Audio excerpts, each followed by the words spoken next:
રહ્યા છો સમ્રાટ સમાચાર। હવે જોઈએ અગત્યના સમાચાર। ગુજરાતમાં ધૂળેટીનો તહેવાર માતમમાં ફેરવાયો હોવાના જુદા જુદા બનાવો બન્યા હતા। તળાવ, કેનાલ અને નદીમાં ડૂબી જવાથી કુલ 18 વ્યક્તિના મોત થયા હતા। નહાવા પડેલા કેટલાક વ્યક્તિ હજુ લાપતા હોવાથી શોધખોળ ચાલી રહી છે। ખેડા જિલ્લાના વડતાલમાં 3, બનાસકાંઠાની બાલારામ નદીમાં 2, મહીસાગરના વીરપુરમાં 1, આણંદની સામરખા કેનાલમાં 1, ભાવનગર ચેકડેમમાં 3 અને ગાંધીનગર જિલ્લામાં 8 સહિત કુલ 18 વ્યક્તિઓના મોત ડૂબી જવાથી થયા છે।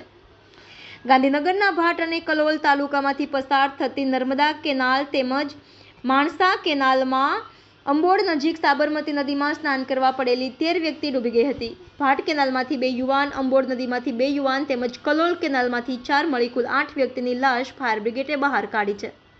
હજુ 5 વ્યક્તિ લાપતા છે। માણસાના ધોળાકુવા ગામના 3 સગીર મિત્રો પૈકી 2ના મોત નદીમાં ડૂબી જવાથી થયા હતા।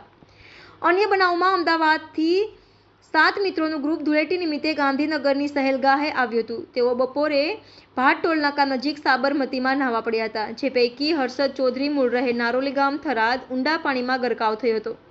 તેને બચાવવાના પ્રયાસમાં હરેશ ચૌધરી રહે ચાંદલોડિયા, મૂળ રહે થરાદ પણ ગરકાવ થયો હતો। તેમને બચાવવા શૈલેષ ચૌધરી સહિતના મિત્રો પ્રયાસ કરતા હતા, પરંતુ 5 ડૂબવા લાગ્યા હતા। 5 નદીના જાડી ઝાખરા પકડીને પોતાનો જીવ બચાવી લીધો હતો।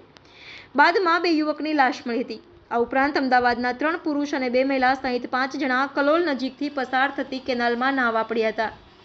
તે પૈકી 1 વ્યક્તિની લાશ મળી હતી। ઉપરાંત તળાજા તાલુકાના મણાર ગામના વિસ્તારમાં 3 યુવાન ચેકડેમમાં ડૂબી ગયા હતા।